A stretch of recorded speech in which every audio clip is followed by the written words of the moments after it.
પત્ની, પુત્ર અને પુત્રીને મોતને ઘાટ ઉતારનારને ફાંસી આપો. ભાવનગરના ફોરેસ્ટ અધિકારીને ફાંસીની માંગ સાથે કેન્ડલ માર્ચ. લોકોની ખાટકી શૈલેષ ખાંભલાને ફાંસી આપવાની માંગ. ભાવનગરમાં 3 દિવસ પહેલા કાચના મંદિર પાસે આવેલા ફોરેસ્ટ ક્વાર્ટરમાંથી પત્ની, પુત્રી અને પુત્રને તકિયાથી મોઢું દબાવી એક પછી એક 3ને મોતને ઘાટ ઉતારનાર એસીએફ શૈલેષ ખાંભલાને ભાવનગર પોલીસે ઝડપી લીધો છે. ત્યારે શૈલેષ ખાંભલાને ફાંસીની સજા કરવાની માંગ સાથે સુરતના કાપોદ્રામાં રબારી સમાજની કેન્ડલ માર્ચ યોજાઈ હતી, જેમાં ખાટકી શૈલેષ ખાંભલાને ફાંસી આપોના બેનર સાથે મોટી સંખ્યામાં લોકો જોડાયા હતા. સુરત રબારી સમાજે કેન્ડલ માર્ચ કાઢી ભાવનગર ખાતે બનેલી હૃદય કંપાવનારી ટ્રિપલ મર્ડરની ઘટનામાં મૃત્યુ પામેલા નયનાબેન અને તેમના 2 માસૂમ બાળકોને શ્રદ્ધાંજલિ આપવા તથા આરોપીને સખતમાં સખત અને ત્વરિત ફાંસીની સજા થાય તે માટે સુરત રબારી સમાજ દ્વારા એક વિશાળ કેન્ડલ માર્ચનું આયોજન કરવામાં આવ્યું હતું. શરમથી અમારું માથું નીચે ઝુકાવીને ચાલવું પડે છે. ભૂકાભાઈ ખાંભલિયા, સમાજ અગ્રણી, તેમણે જણાવ્યું કે આ ખૂબ જ નિંદનીય ઘટના છે. અમારે શરમથી અમારું માથું નીચું ઝુકાવીને ચાલવું પડે છે. આ એક એવી ઘટના ઘટી છે એટલે અમે તો કોઈ દિવસ માફ કરવાના નથી. સમાજ પણ માફ કરવાનો નથી.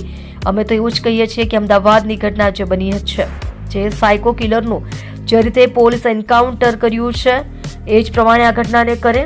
જે દોષિત છે એને પહેલા એકત્રિત પુરાવા કરી કડક સજા આપે એ સમગ્ર રબારી સમાજની માંગ છે. અમે પણ સમગ્ર સમાજ સાથે તાલ મિલાવીને કે આની અંદર કોઈ રહી ન જાય, કોઈ વ્યક્તિ બાકી ન રહી જાય એવી સૌની અમારી માંગણી છે. આપ જોઈ રહ્યા છો ગુજરાતની સૌથી પહેલા ખબર આપતી Surat express news channel, director Rajesh મંગલેની સાથે. મારું નામ ભૂકાભાઈ ખાંભલિયા છે. આ ખૂબ જ નિંદનીય ઘટના છે. અમારે શરમ જેખું માથું નીચે ઝુકાવીને ચાલવું પડે છે. સમાજની અંદર એવી ઘટના કરી છે એટલે અમે તો કોઈ દિવસ માફ કરતા નથી. સમાજ માફ કરવાનો પણ નથી. અમે તો એવું જ કહીએ છીએ કે આને જે અમદાવાદની ઘટના જે બની છે, જે સાયકોલોજીસ્ટ અને જે પોલીસે એકાઉન્ટ જે કર્યું છે એ જ પ્રમાણે આ ઘટનાને કરે અને આની અંદર જે દોષિત છે એને પહેલા એકત્રિત પુરાવા કરીને એને પણ આવીને આવી કડક સજા આપે એ સમગ્ર રબારી સમાજની માંગ છે. અને અમે પણ સમગ્ર સમાજની સાથે તાલ મિલાવીને કે આની અંદર કોઈ રહી ન જાય, કોઈ વ્યક્તિ બાકી ન રહી જાય એવી સૌની અમારી માંગણી છે.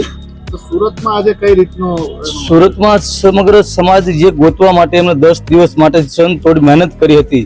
સમાજ એક તાતણે થઈને કે ભાઈ અહીંયા છે 10 દિવસ સુધી સમાજને આખા ગુમરાહ કર્યા છે એટલે આને કોઈ દિવસ સમાજ માફ ન કરી શકે. આજે અહીંયા વડવાળા સોસાયટીની અંદર સમગ્ર સમાજ ભેગો થયો છે.